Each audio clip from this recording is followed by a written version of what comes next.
My FBI agent son called at midnight. "Dad, lock everything now. Kill all the lights and get to the basement. Do not tell your son-in-law." "Patrick, you're terrifying me." "Just do it," I obeyed. Hiding in the dark workshop through the small basement window, I saw something that froze my blood. Before continuing, subscribe to the channel and write in the comments what time it is in your region, right now. My name is Chester Burney. I'm 67 years old, living in Philadelphia's Chestnut Hill neighborhood. Spent 38 years as a fire inspector before hanging up my badge. Always thought the worst dangers were in burning buildings. Turns out the real fire starts in your own home. Let me tell you about my daughter Jessica. 42 years old, used to be my little girl who'd run to greet me after every shift. We'd sit on the porch and she'd tell me about her day, her dreams, her fears. That was before Daniel Harris walked into her life 3 years ago. Charming guy, I'll give him that. Real estate consultant, he said. Smooth talker. The kind who could sell ice to someone already freezing. When they got married 2 years back, I was happy for her. A father wants his daughter to be loved, protected. But something changed after the wedding. Jessica's laugh became quieter, her visits became shorter, and her eyes, they stopped meeting mine the same way. Then came the proposal, last February. "Dad, we want to move in with you," Jessica said over coffee at my kitchen table. "Just temporarily. Daniel's between projects, and our lease is ending. Plus, you're getting older. We could help around the house." I should have said no. Should have trusted my gut, the same instinct that kept me alive in countless blazing structures. Instead, I said yes, because she was my daughter, and I wanted to believe she still cared. That was my first mistake. Daniel moved in like he owned the place. First week, he installed security cameras. "For your safety, Chester," he said with that practiced smile. "You're living alone in a big house. Can't be too careful these days." Then came the financial help. He suggested consolidating my accounts, streamlining my bills. "I work with money every day, Chester. Let me take this burden off your shoulders." My friends started calling less. When they did, Daniel was always there, hovering. "Chester's resting," he'd say, taking the phone from my hand. "He'll call you back." I never did. Eventually, they stopped trying. The cameras multiplied. Living room, hallways, kitchen. "Just upgrading the system," Daniel explained. But I noticed something odd. None in their bedroom. None in the basement where I kept my clock restoration workshop. Interesting choices. Jessica went along with everything. "Dad, you need to take it easy," she'd say whenever I questioned anything. "You're not as young as you used to be. Let us help." Let us help. That phrase became their favorite weapon. My son Patrick, the one who actually gave a damn, tried reaching out. Patrick, 44, works for the FBI in their financial crimes division. Smart kid, always was. He called one evening in January, wanted to visit. Daniel answered my phone. "Patrick? Oh, Chester's sleeping early these days. Doctor's orders. I'll have him call you back." I wasn't sleeping. I was sitting 10 feet away, watching Daniel lie to my son through those perfect white teeth. After Daniel hung up, I asked, "Why didn't you let me talk to Patrick?" "You need your rest, Chester. Patrick works crazy hours anyway. He'd just worry you with work stress." "He's my son." "And you have enough stress managing your health?" Jessica chimed in from the doorway. "Daniel's right.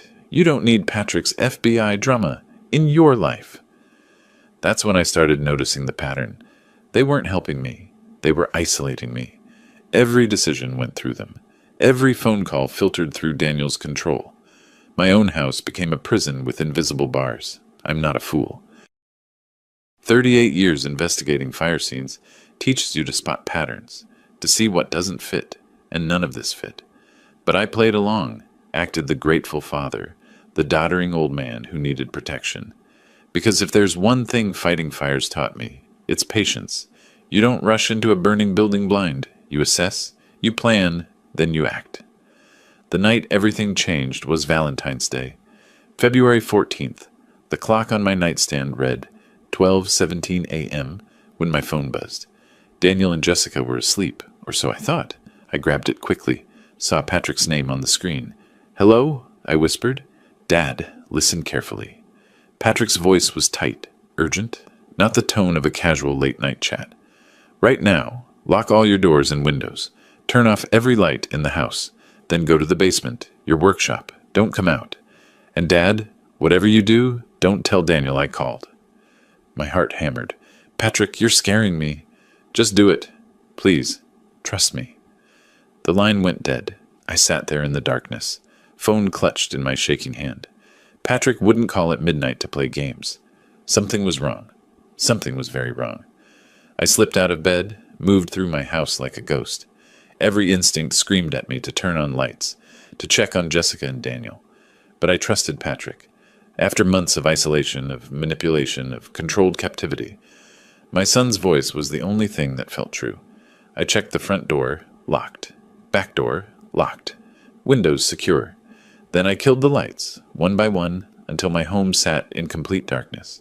Through Jessica's bedroom door, I heard nothing. Either they were deep asleep, or they were lying there, listening. The basement stairs creaked under my weight. I froze with each sound, waited, then continued down. My workshop sat in the far corner, surrounded by my collection of antique clocks. 23 of them, each one restored with my own hands over 15 years. The ticking filled the silence like a dozen tiny heartbeats. I sat in my work chair, surrounded by springs and gears and the smell of oil. The small ground-level window offered a narrow view of my driveway, my front walk. Whatever Patrick was worried about, I'd see it coming. The minutes crawled. My watch showed 12:43 a.m., then 1 a.m. Nothing. At 1:15 a.m., I heard it, footsteps above me. Daniel's voice muffled through the floor. He was on the phone. "Yeah, he's asleep. Everything's quiet. Nobody's going to interrupt us." A pause. "Come on over. Give it 30 minutes. Park down the street. Lights off." My blood turned to ice. I pressed myself against the cold basement wall, barely breathing. The clocks ticked around me, marking time I wished would stop. Above, Daniel's footsteps moved through the house. I heard him pause outside my bedroom door, checking on me, making sure the old man was still tucked away like a good little prisoner. The workshop window sat just above ground level, offering a narrow slice of the outside world. I positioned myself in the darkest corner, where I could see out but remain invisible.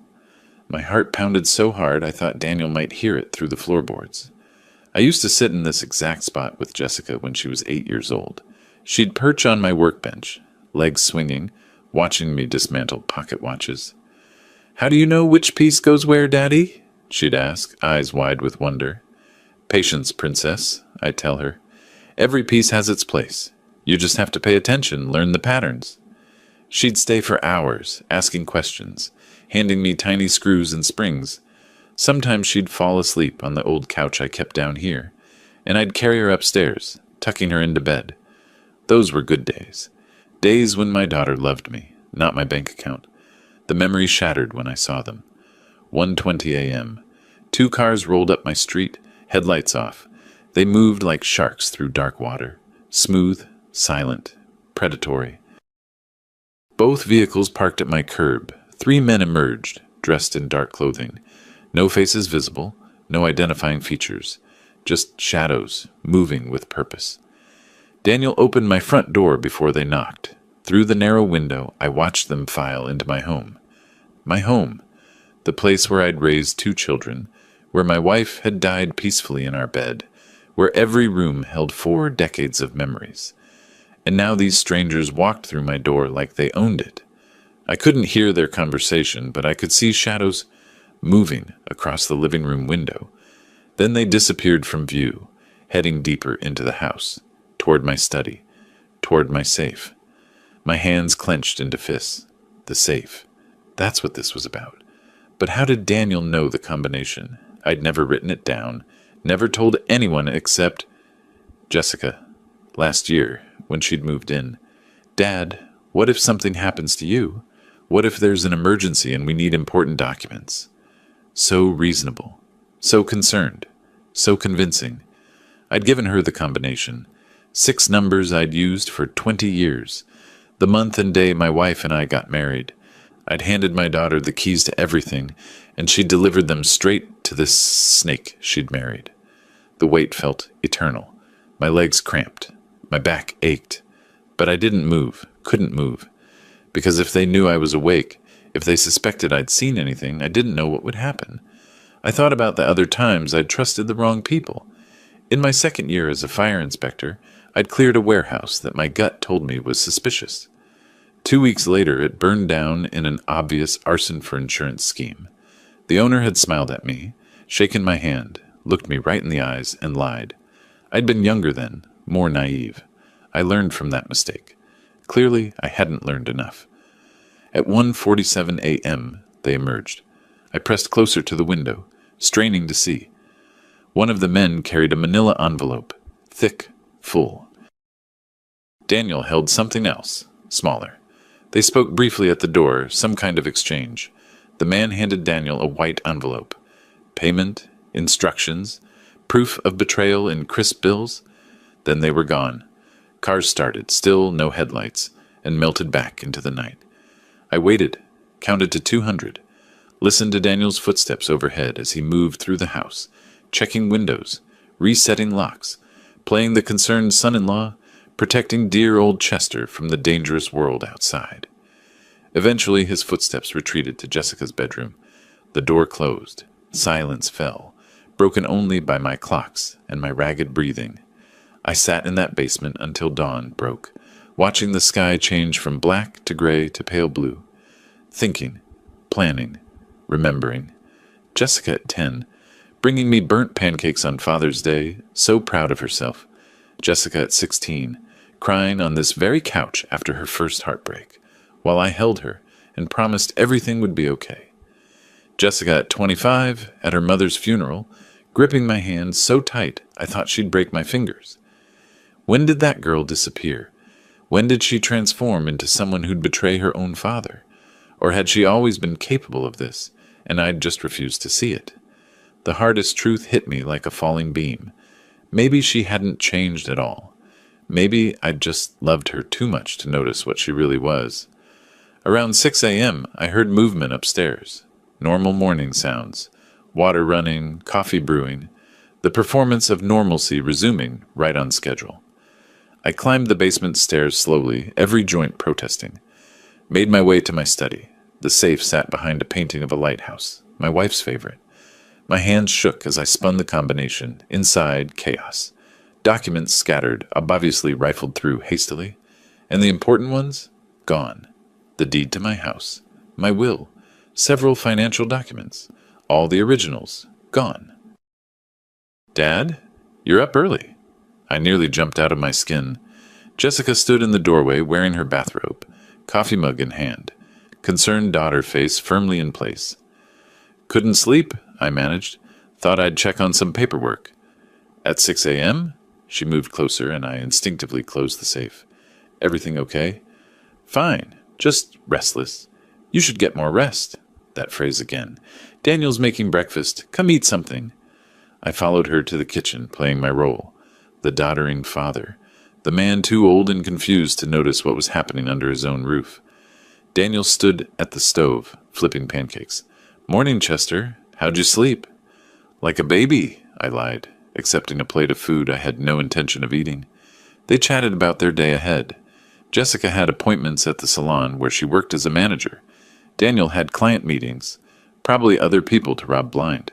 Normal, boring, domestic conversation, as if they hadn't just stolen everything from me while I cowered in my basement. I watched them, really watched them, the way Daniel's eyes flickered to Jessica whenever I spoke, the way she touched his arm, a silent signal passing between them. They were a team, not husband and wife, not family. A team of predators who'd selected their prey carefully. After they left for the day, I grabbed my phone with trembling fingers, dialed Patrick's number. He answered on the first ring. Dad, are you okay? I need to know what's happening, Patrick. Right now. He was quiet for a moment. You saw them, didn't they? Last night. 3 men. They took documents from my safe. Daniel let them in. Patrick, what is going on? My son exhaled slowly. Dad, the FBI is investigating a document forgery ring. Real estate fraud, fake deeds, stolen identities, millions of dollars, and Daniel's name is all over our investigation. The room spun. I sat down hard. Last night we got intelligence that he was meeting with 2 suspects. Mark Turner and James O'Connor. I couldn't get a warrant in time, couldn't officially intervene. It's a conflict of interest because you're my father, but I couldn't let you walk into danger blind. So you warned me. I warned you, and Dad, you need to be very careful now. Gather evidence, but don't let them know you suspect anything. I'll help however I can unofficially, but this is going to have to be your fight. Can you do that? Could I? I was 67 years old, tired, betrayed by my own daughter, robbed in my own home, but I was also a man who'd spent 38 years walking into fires when everyone else ran away. Yeah, I said finally. Yeah, I can do that. Good. And Dad, I'm sorry. About Jessica. I know this has to be killing you. It was. But I couldn't afford to die just yet. I had work to do. The next morning I became a different man. Not overnight. That's not how it works. But that phone call with Patrick flipped a switch somewhere deep inside me. The frightened old man hiding in his basement, he was gone. In his place stood someone who'd spent decades walking into burning buildings while others ran away. I started watching them. Really watching. Daniel left the house around 9 that morning. Meeting with clients, he announced, kissing Jessica on the cheek. Such a devoted husband. I watched from my chair in the living room, pretending to read the newspaper. The moment his car turned the corner, I was up. Jessica was in the shower. I had maybe 10 minutes. Their bedroom looked normal at first glance. Bed made, clothes folded, everything neat. But I'd investigated enough crime scenes to know that people hide things in predictable places.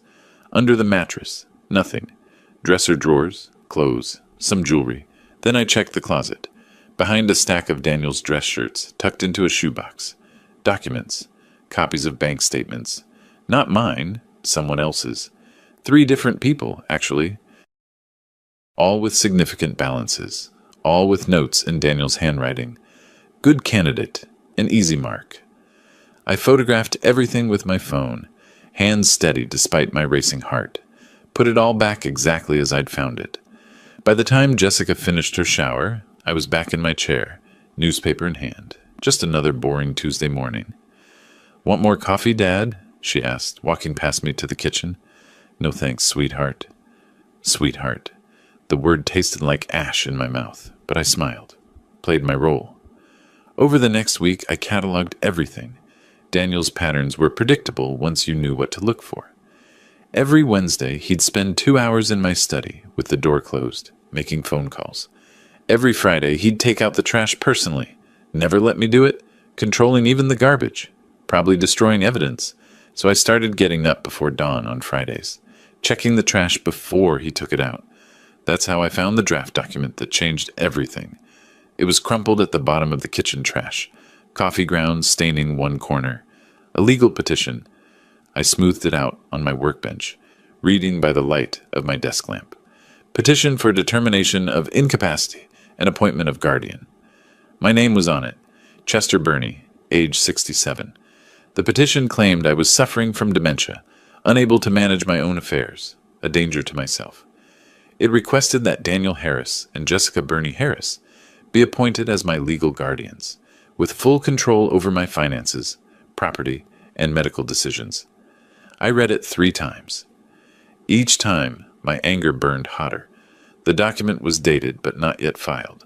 A draft. They were still perfecting their theft, making sure every detail was right before they sprang the trap. I thought about confronting them, throwing the petition in their faces, demanding answers. But that's not how you win wars. You don't attack when your enemy expects it. You wait. You plan. You strike when they're confident they've already won. Jessica came home from the salon that afternoon, chattering about a difficult client.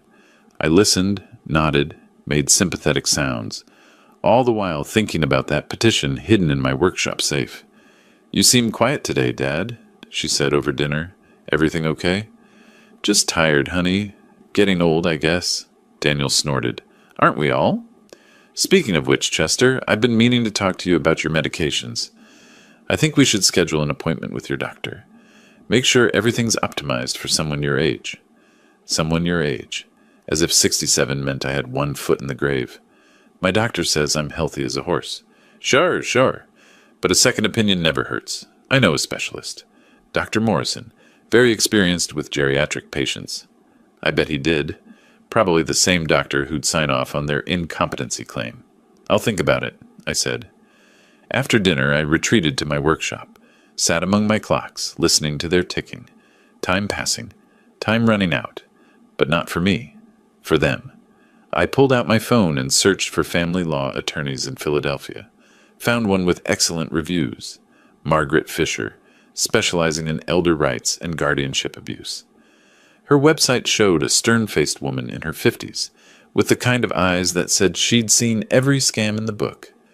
I called her office, left a message. Brief, careful. My name is Chester Burney. I need to discuss a guardianship petition that's being filed against me.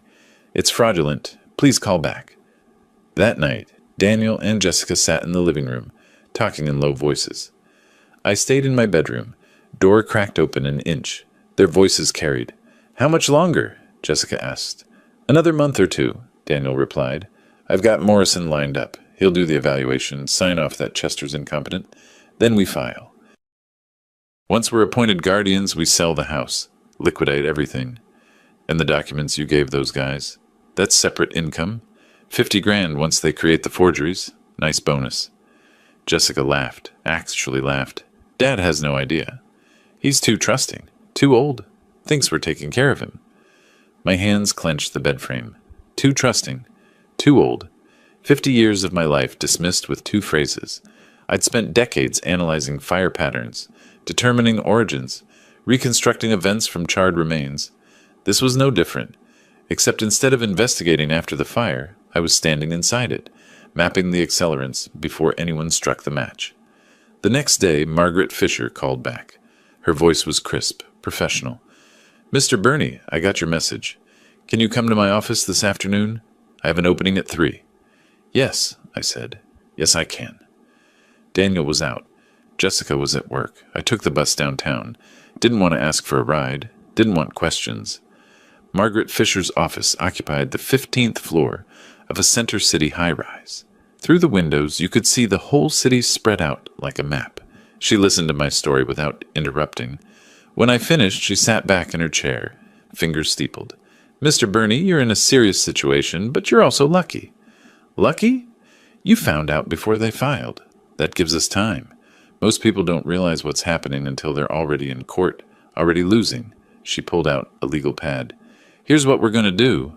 First, you need an independent psychiatric evaluation, someone they can't influence or bribe. I know a good doctor, Dr. Robert Hill. He'll document that you're completely competent. Okay. Second, we change every lock in your house. New combination on your safe. They can't have access to anything.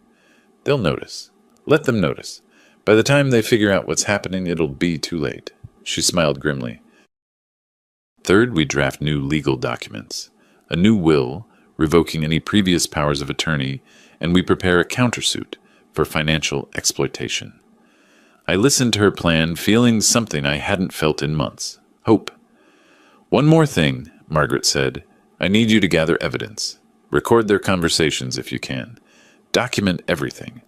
Pennsylvania is a two-party consent state for recordings, but if you're in your own home and you're part of the conversation, or if they don't have a reasonable expectation of privacy in common areas, we have some flexibility. I thought about my antique clocks, about the one on the living room mantel, a beautiful piece from 1920, with a hollow base where I could easily hide a small recording device. I can do that, I said. Over the next 2 weeks, I gathered everything. The recording device, smaller than a deck of cards, fit perfectly inside the clock. I activated it one evening when Daniel and Jessica were watching TV. They didn't disappoint. We should file next month, Daniel said, scrolling through his phone. I've already talked to Morrison. He'll see Chester, ask a few questions, and sign the paperwork saying he's got dementia. What if Patrick interferes? He won't. He's FBI, has to stay clean. Conflict of interest. Once we're guardians, Patrick can't do anything. Chester will be our ward.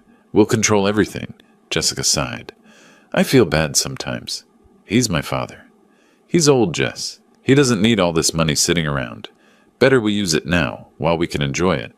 What's he going to do with $890,000 in equity and $340,000 in savings? Watch TV and restore clocks? That's not living. I guess you're right. I'm always right. Trust me. I listened to that recording 5 times. Each time my jaw clenched tighter. Each time my resolve hardened. They thought I was weak, senile, an easy mark. They were about to learn how wrong they were. Dr. Robert Hill's office was nothing like I expected. No sterile white walls or uncomfortable chairs. Instead, it felt like someone's study. Books lining the shelves, warm lighting, comfortable leather furniture. The kind of place where you could actually think clearly. "Mr. Burney," he said, shaking my hand, "Margaret Fisher speaks very highly of you. She says you're dealing with a difficult family situation." That's one way to put it. Over the next 2 hours, Dr. Hill put me through a battery of tests, memory exercises, problem-solving tasks, questions about my daily life, my habits, my decision-making processes. He was thorough, professional, and I could tell he actually cared about getting it right. When we finished, he leaned back in his chair. "Mr. Burney, I'm going to be blunt with you. There is absolutely nothing wrong with your cognitive function. Your memory is excellent for someone half your age. Your reasoning is sound. Your judgment is clear. If someone's trying to have you declared incompetent, they're either mistaken or they're lying." "I know which one it is." "Yes," he said quietly. "I suspect you do." He typed up his report right there, printed it, and signed it.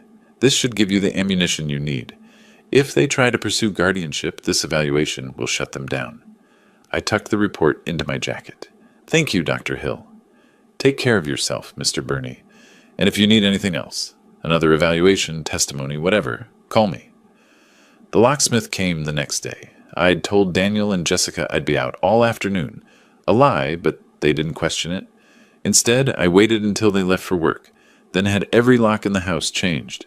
New deadbolts, new keys, new safe combination. The locksmith, a gruff man named Pete, worked quickly and efficiently. "Kicked out some freeloaders?" he asked as he installed the last lock. "Something like that. Smart man.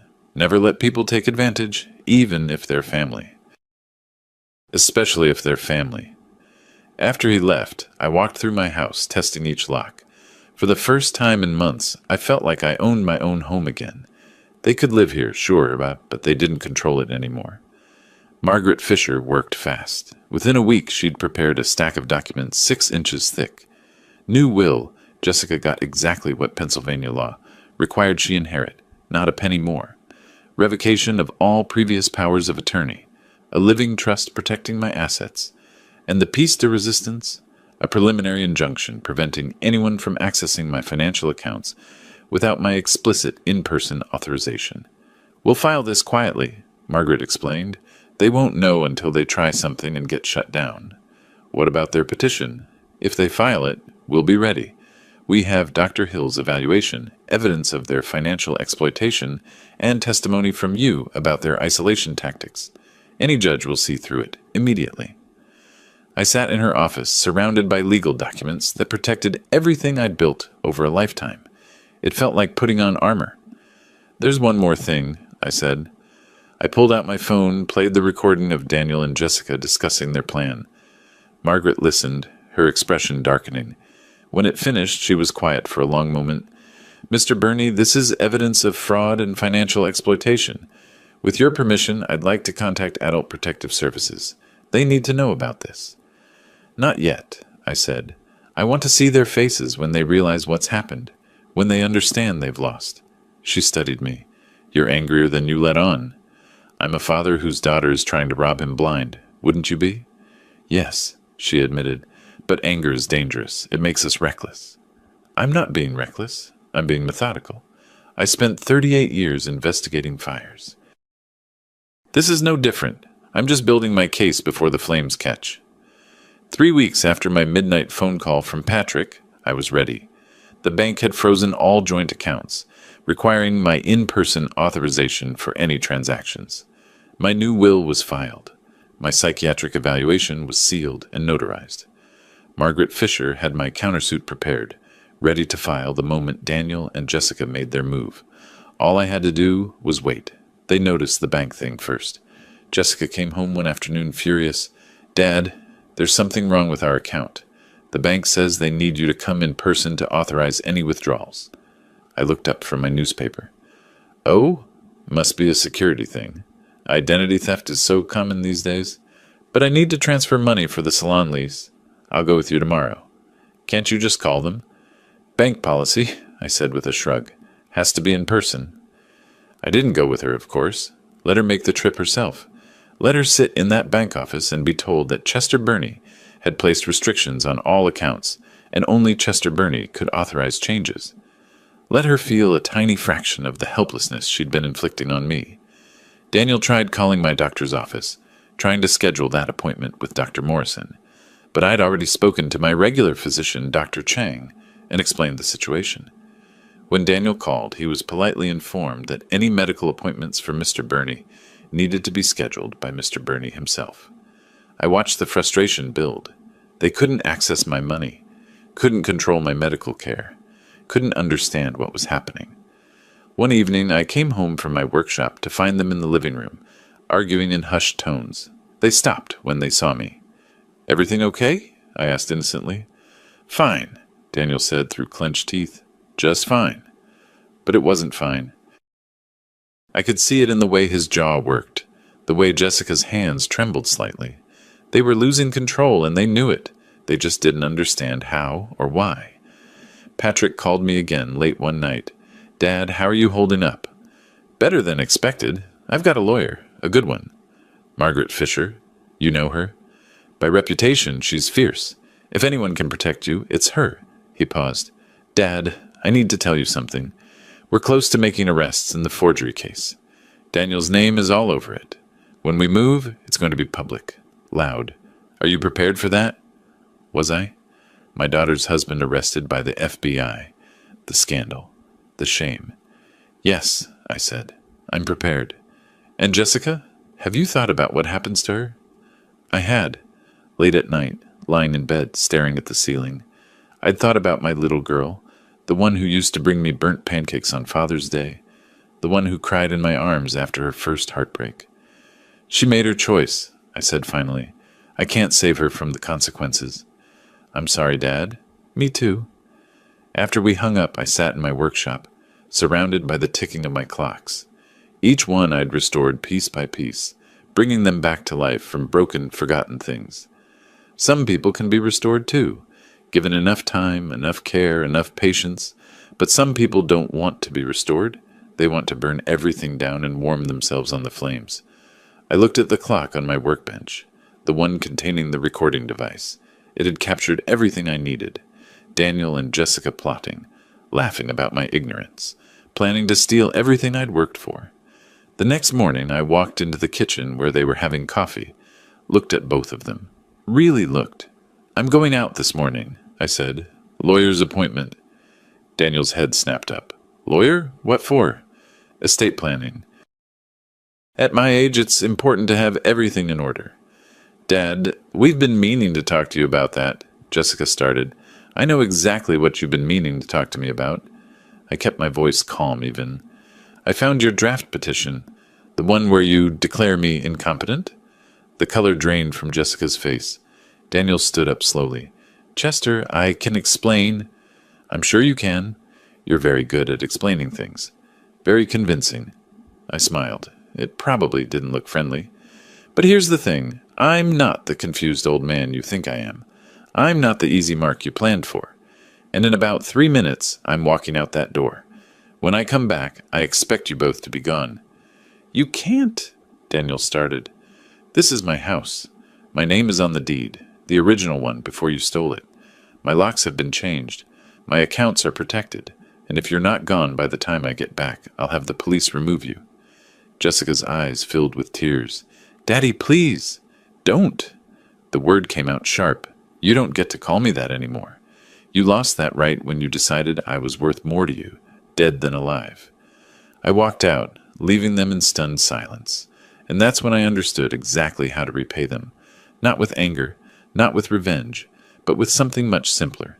The truth, delivered at exactly the right moment, in exactly the right way. They wanted to destroy me legally. I'd beat them legally. They wanted my money. I'd make sure they never saw a cent. They wanted to declare me incompetent. I'd prove I was the smartest person in the room. The game was just beginning, and this time I was holding all the cards. I spent the rest of that day at Margaret Fisher's office, finalizing everything. She worked with the precision of a surgeon, each document another incision removing the tumor that was Daniel and Jessica from my life. "This is the eviction notice," she said, sliding a stack of papers across her mahogany desk. "Pennsylvania law requires 30 days. They have until the end of next month to vacate. What if they refuse? Then the sheriff's department removes them. Physically, if necessary." She smiled grimly. "I've done this before, Mr. Burney. People who exploit the elderly rarely go quietly, but the law is very clear about property rights." The new will sat in front of me, 20 pages of legal language that basically said Jessica would get exactly what Pennsylvania required by law, not a penny more. Everything else would go to Patrick, with provisions for charitable donations. My workshop tools, my clock collection, the things that mattered, those went to my son who'd actually earned them.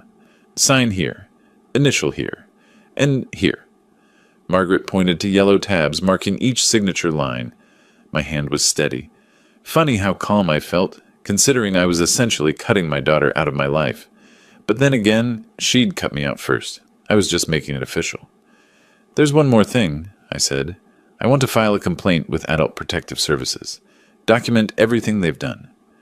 Margaret nodded. "I was hoping you'd say that. It creates a paper trail. If they try anything else, harassment, defamation, false accusations, we have documentation of their pattern of abuse." The word felt strange. Abuse. I'd never thought of it that way. They'd been so subtle, so careful. But that's exactly what it was, wasn't it? Financial exploitation, emotional manipulation, isolation from my support system. "Do it," I said. That evening I returned home to find Daniel's car in the driveway. My car, technically. The one I'd let him borrow indefinitely because it's just sitting there collecting dust, Chester. I walked in through the new locks I'd had installed. The click of the bolt sliding home felt like victory. They were in the living room, sitting close together on the couch. Plotting, probably. They looked up when I entered, and I saw something new in their eyes. Fear. They were starting to realize something was wrong, even if they didn't know what yet. "We need to talk," Daniel said, standing up.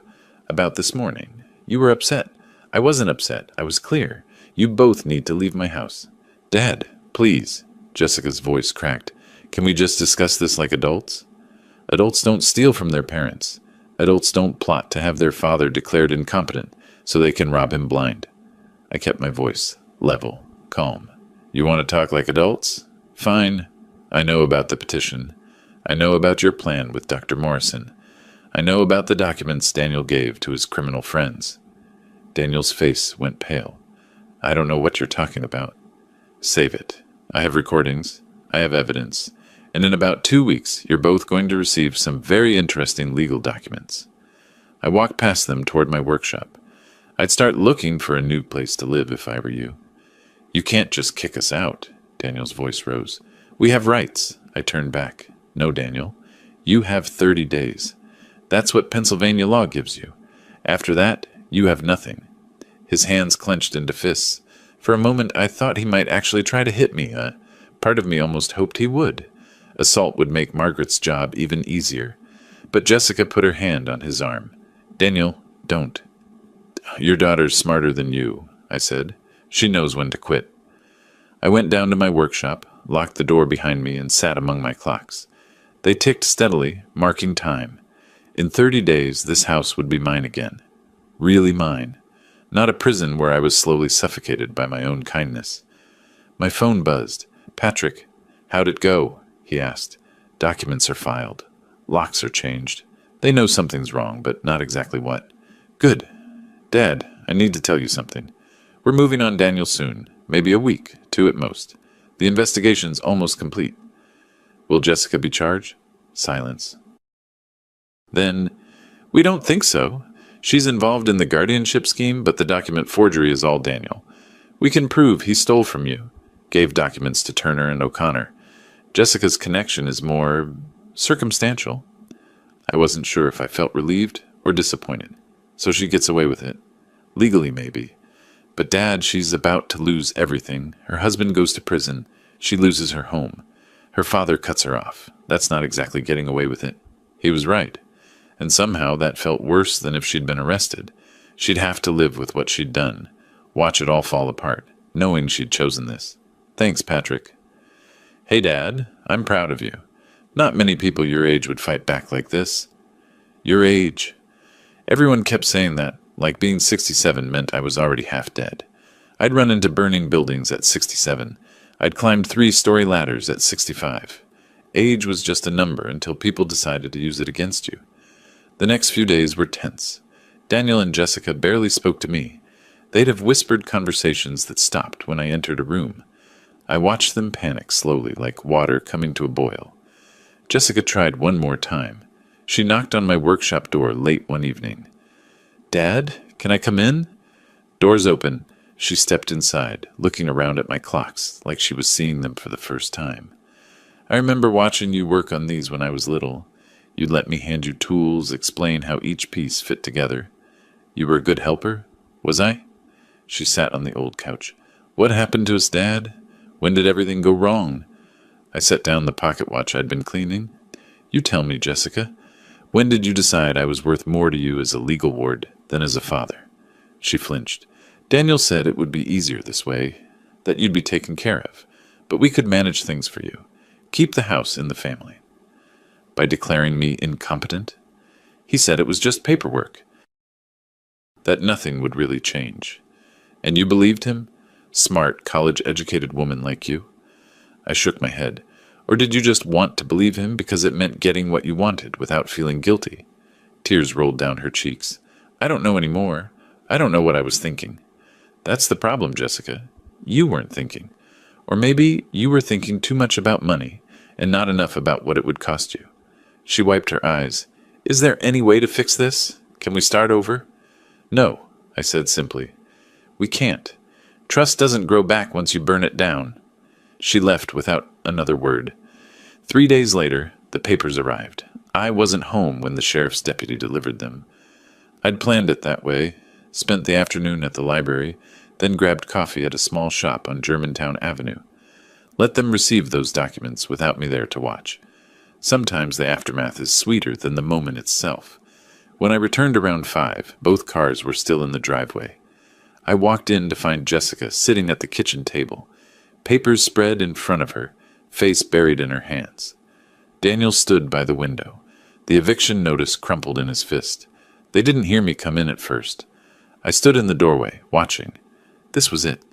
The moment everything I'd built came together. This is impossible, Daniel was saying. He can't do this. He's incompetent. We were going to prove it. He has a psychiatric evaluation, Daniel. Jessica's voice was hollow. Dated 2 weeks ago. From Dr. Robert Hill. Says he's completely competent, sharp as anyone half his age. So get another evaluation. It doesn't work that way. She slammed her hand on the table. Don't you understand? He knew. He knew what we were planning, and he... She saw me then. Her eyes went wide. Dad! Daniel spun around. The color drained from his face so fast I thought he might pass out. His mouth opened, closed, opened again. No sound came out. He looked like a fish drowning in air. Good evening, I said pleasantly. I see you got my lawyer's correspondence. Your lawyer? Daniel finally found his voice. It came out strangled, 2 octaves higher than normal. You don't have a lawyer? Margaret Fisher, excellent attorney, specializes in elder abuse cases. She's handled dozens like this. I walked to the table, picked up one of the documents. Ah, the eviction notice. 30 days, just like I said. Pennsylvania law. Jessica's hands trembled as she shuffled through papers. There's a civil suit here for emotional distress. $120,000. Yes, that's roughly what I calculate your scheme cost me in mental anguish, sleep loss, and breach of trust. Margaret thinks we can prove it. This is insane! Daniel's face had gone from white to red, veins popping on his forehead. You can't! We'll fight this! We'll... Fight it with what money, Daniel? I pulled out a chair, sat down. Your bank accounts are frozen. Any joint accounts with Jessica require my in-person authorization to access. Your credit cards are maxed out. Yes, I checked. So unless you've got a few thousand hidden somewhere for a retainer, you're going to need a public defender. His hands were shaking now, actually shaking. He gripped the back of a chair to steady himself, knuckles white. You vindictive old... Careful, I said softly. Threatening language can be added to Margaret's documentation, makes the case stronger. Jessica pushed another paper toward him. Daniel, read this one. He grabbed it, eyes scanning. I watched the exact moment he understood what he was looking at. His face went slack, all the anger draining away, replaced by pure fear. Audio recordings, I explained. You and Jessica, discussing how you'd have me declared incompetent, how Dr. Morrison would sign off on it, how you'd sell the house, liquidate my assets. All recorded, all time-stamped, all completely legal under Pennsylvania law. I paused. The recording device was in that antique clock on the mantel. Beautiful piece, isn't it? From 1920. Hollow base. Daniel's legs seemed to give out. He sat heavily in the chair across from me. You were listening? Every word. For 3 weeks. I leaned back. You know what the funny thing is? You were so careful about those cameras you installed. Made sure you could watch me, but you never thought I might be watching you too. Jessica was crying now, silent tears streaming down her face. Her shoulders shook. She looked younger suddenly, like the girl who used to help me in my workshop. But that girl was gone. This woman had chosen to betray me, and now she was learning what that choice cost. Dad, I'm so sorry. Stop. I held up my hand. You're not sorry you did it. You're sorry you got caught. There's a difference. Daniel tried one more time. Chester, listen. We can work this out. We'll drop everything, forget the guardianship petition. Oh, you'll drop it all right? Because I already filed my response with the court. Dr. Hill's evaluation, sworn testimony about your isolation tactics, evidence of financial exploitation, and those recordings. If you actually file that petition now, you'll be laughed out of court.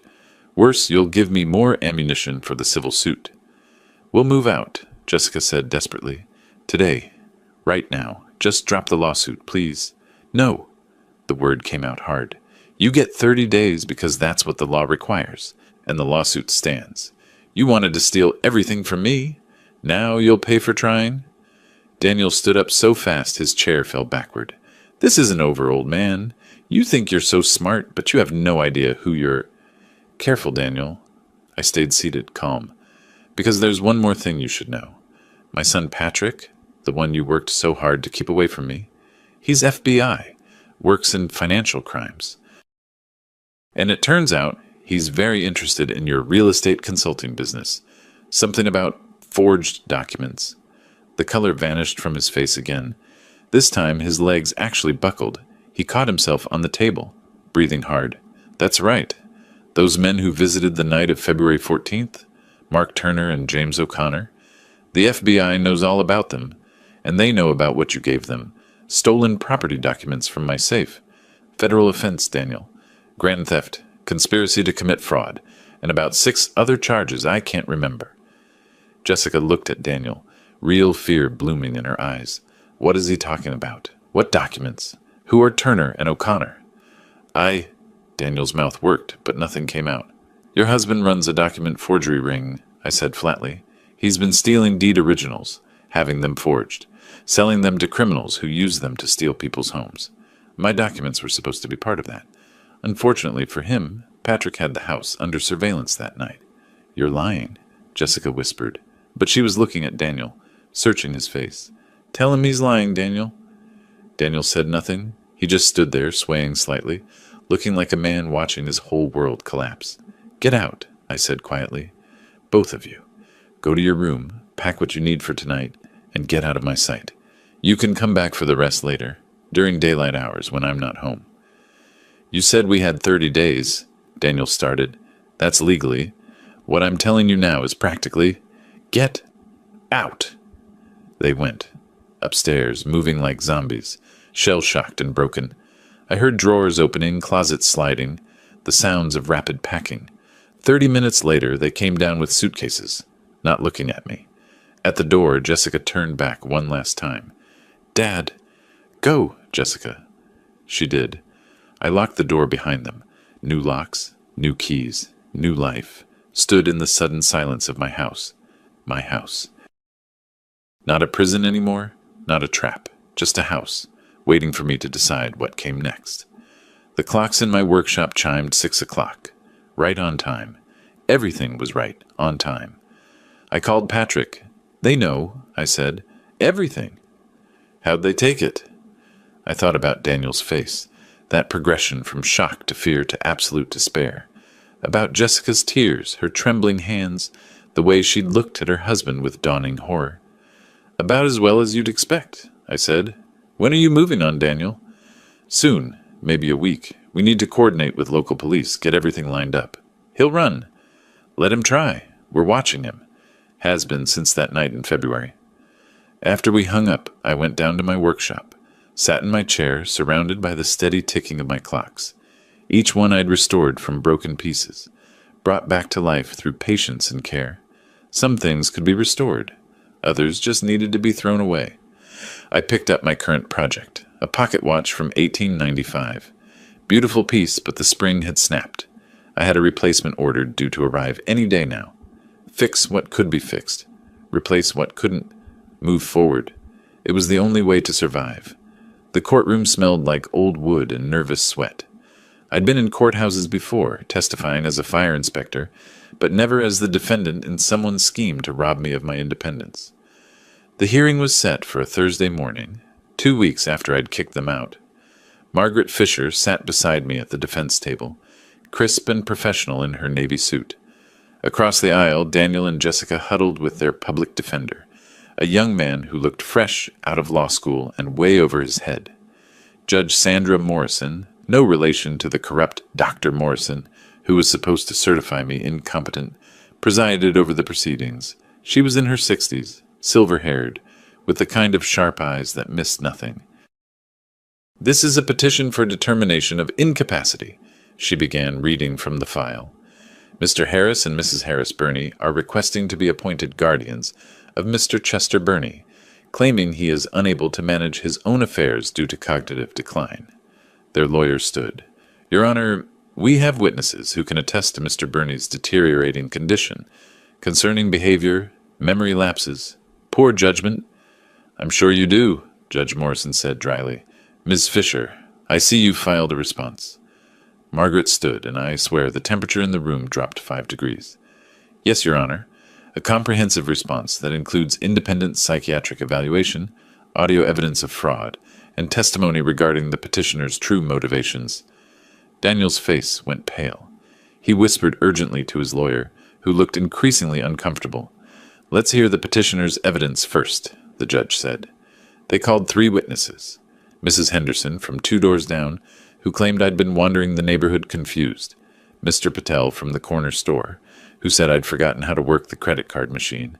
And Daniel's friend Mike, who testified I'd asked him the same question 5 times in one conversation. All lies, all coached. I recognize the pattern. Create a narrative of incompetence through small, unprovable claims. Then Margaret stood up. "Your Honor, I'd like to present evidence that directly contradicts these testimonies." She pressed play on the audio recorder. My voice filled the courtroom, clear and sharp, recorded 3 days before the hearing. "Margaret, I've reviewed the Peterson case law you mentioned. The 2019 Pennsylvania Supreme Court decision in Commonwealth v. Sanders establishes precedent that testimony alone, without medical evidence, is insufficient for capacity determination. I suggest we cite that in our brief." Margaret's voice responded, "Excellent catch, Mr. Burney. Your legal analysis is spot on." The judge's eyebrow rose. "That's quite lucid for someone with cognitive decline." "There's more, Your Honor." Margaret handed her a document. "This is Dr. Robert Hill's psychiatric evaluation, conducted just last month. Dr. Hill is one of Pennsylvania's leading geriatric psychiatrists. His conclusion: Mr. Burney demonstrates complete cognitive competence, with memory and reasoning abilities in the superior range for his age group." Jessica's lawyer tried to object. "Your Honor, one doctor's opinion is significantly more credible than 3 neighbors with no medical training." Judge Morrison cut him off. "Continue, Ms. Fisher." "Your Honor, I have audio recordings of the petitioners discussing their true motivation." Margaret nodded to me. I pulled out my phone, connected it to the courtroom's sound system. My hands were steady. This was the moment I'd been waiting for. Daniel's voice crackled through the speakers. Another month or two and we file. Morrison will sign off that the old man's incompetent. Then we sell the house, liquidate everything. Jessica's laugh followed. Dad has no idea. Thinks we're taking care of him. The courtroom went silent. You could have heard a pin drop on carpet. Daniel shot to his feet. That's illegal. You can't record. Actually, Margaret said calmly, Pennsylvania is a two-party consent state, but with an exception. When recorded in one's own home, in common areas where there's no reasonable expectation of privacy, it's perfectly legal. Mr. Burney was in his own living room. The recording device was in his own clock. Everything is admissible. The judge looked at Daniel and Jessica like they were something she'd scraped off her shoe. Is there anything else, Ms. Fisher? Yes, Your Honor. I'd like to call a witness.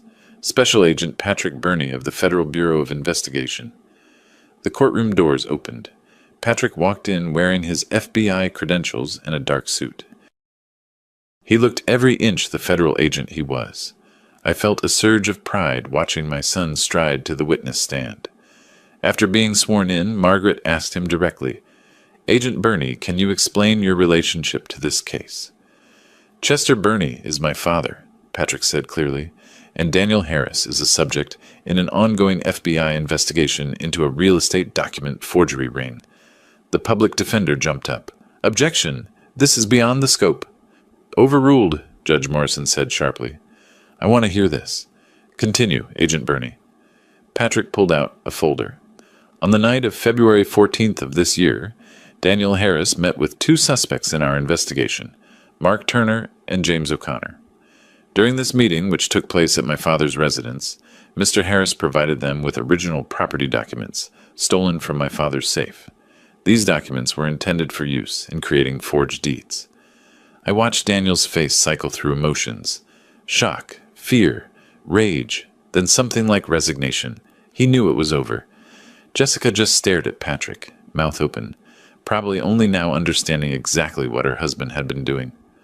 Your Honor, Patrick continued, Mr. Harris is currently under federal investigation for conspiracy to commit fraud, grand theft, and participation in a criminal enterprise spanning 3 states. The guardianship petition appears to be part of a scheme to gain control of my father's assets, while simultaneously stealing his identity documents for criminal use. Judge Morrison set down her pen. Mr. Harris, do you have anything to say? Daniel's lawyer whispered urgently in his ear, but Daniel just shook his head, defeated. In that case, the judge said, this petition is denied. Furthermore, I'm ordering a copy of today's transcript to be provided to the district attorney's office and to the FBI. Mr. Harris, I strongly suggest you retain criminal counsel immediately. She looked at Jessica. Mrs. Harris Burney, you may want to consider your own legal position very carefully. She banged her gavel. This hearing is adjourned. I stood up slowly, letting the moment sink in. Margaret shook my hand, smiling. Patrick walked over and I pulled him into a hug. Thanks, son. You did the hard part, Dad. I just told the truth. Behind us, Daniel and Jessica were having a heated, whispered argument. I caught fragments.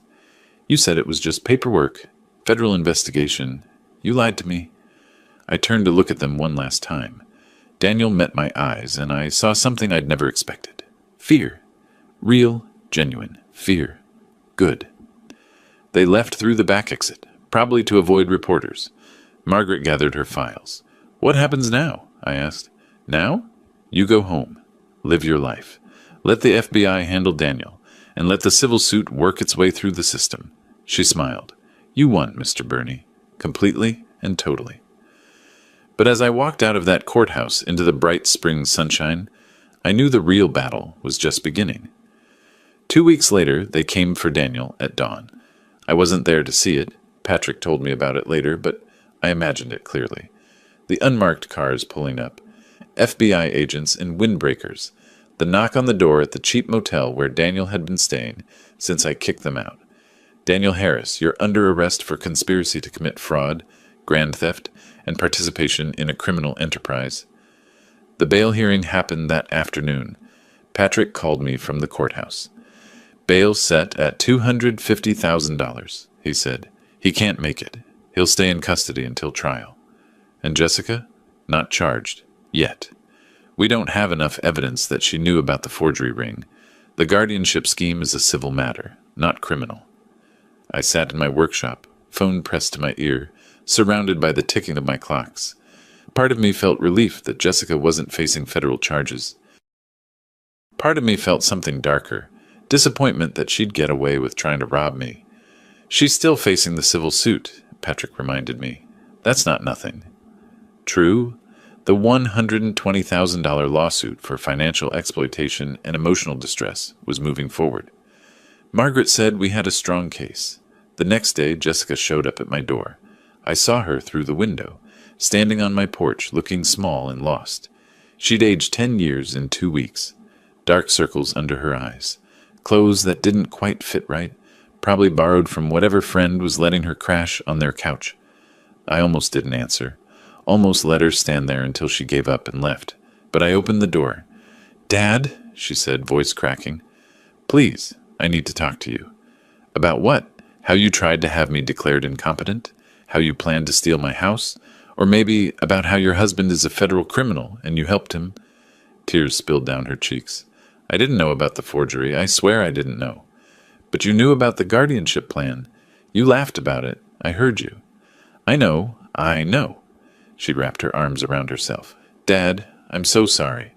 I was stupid and greedy, and I let Daniel manipulate me into thinking—" She stopped, wiped her eyes. "Can I come in? Please?" Every instinct screamed, "Send her away." She made her choice. But she was still my daughter, and despite everything, I needed to hear what she had to say. I stepped aside. She walked in slowly, looking around like she'd never seen the place before. We sat in the living room, her on the couch, me in my chair, the same positions we'd sat in 1,000 times before everything went wrong. "Daniel's lawyer says he's going to prison," she said quietly. "Federal charges. They're talking about 15 to 20 years. "Good," she flinched. "Dad." "What did you expect me to say, Jessica? That I feel sorry for him? He tried to steal everything from me. He used my own daughter to do it. And he's a criminal who's been stealing from other families too. He deserves whatever he gets." "I know. You're right." She twisted her wedding ring. "I'm filing for divorce. My lawyer says it'll protect me from his debts, from the restitution he'll owe." "Smart. At least you're thinking about self-preservation now." The bitterness in my voice made her wince. Good. She should feel it. "I need to ask you something," she said. "The lawsuit. The $120,000. Dad, I don't have that kind of money. I can barely afford rent. If you win, and Margaret says you will, it'll bankrupt me." "Yes," I said simply. "It will. So that's it. You're going to destroy me completely?" I leaned forward. "You tried to destroy me first. You laughed about it. You called me the old man like I was already dead. You planned to take everything, my home, my money, my independence, my dignity. And you smiled while you did it. I was wrong. You were worse than wrong. You were cruel. You were my daughter, Jessica. I loved you. I trusted you. And you betrayed me in the worst possible way." She sobbed openly now. "Is there anything I can do? Any way to make this right?" I thought about it. Really thought about it. Could she make it right? Could there be forgiveness, redemption, a way back? "Get a job," I said finally. "Work hard. Pay your debts. To me and to yourself. Maybe, in 10 years, 20 years, when you've proven you can be trusted again, we can talk. But right now, no. There's nothing you can do." She nodded, crying, and stood up. At the door, she turned back one more time. "I love you, Dad." "I loved you too," I said. Past tense. She heard it. She left. I locked the door behind her and went down to my workshop. Picked up the pocket watch I'd been working on. The replacement spring had arrived finally. I installed it carefully, wound the watch, and listened to it tick. Perfect timing. Fixed. Some things could be fixed. Others just had to be cut away. The next week was a blur of legal proceedings. Daniel's preliminary hearing, Jessica's lawyer trying to negotiate a settlement on the civil suit, Margaret shut that down fast. More meetings, more paperwork, more signatures. Through it all, I kept working on my clocks. It was meditative, therapeutic. Each tiny gear and spring finding its proper place. Time moving forward, steady and unstoppable. Patrick came by one evening with takeout Chinese food. We sat at my kitchen table, just the two of us. "How are you holding up?" he asked. "Better than I expected. Worse than I hoped." "That's honest." He picked at his lo mein. "Dad, I need to tell you something. The FBI investigation is bigger than we thought. 23 victims across 3 states. Total losses over $4.2 million. Daniel's looking at serious prison time." "Good." "And Jessica," Patrick hesitated, "we're reviewing whether she had any knowledge of the forgery operation, her phone records, emails, bank accounts. So far, nothing concrete. But if we find evidence she knew, she'll be charged too." "Yes." I pushed rice around my plate. "Do you think she knew?" "Honestly, I think she knew something was wrong but didn't want to know details. Willful ignorance. Maybe not criminal, but definitely cowardly." That sounded right. That sounded like the Jessica I'd seen these past months, turning away from uncomfortable truths, letting Daniel handle things, pretending everything was fine as long as she got what she wanted. "Whatever happens to her," I said, "she chose it. She chose Daniel. She chose greed. She chose betrayal. These are just consequences." Patrick nodded. "You're stronger than most people, Dad. Most people in your position would have given up, let it happen, become what they said you were." "Maybe. But I spent 38 years walking into fires. You don't survive that by giving up." We finished dinner. Patrick helped me clean up, then headed home to his own family. I stood at the sink, washing dishes, looking out the window at my yard.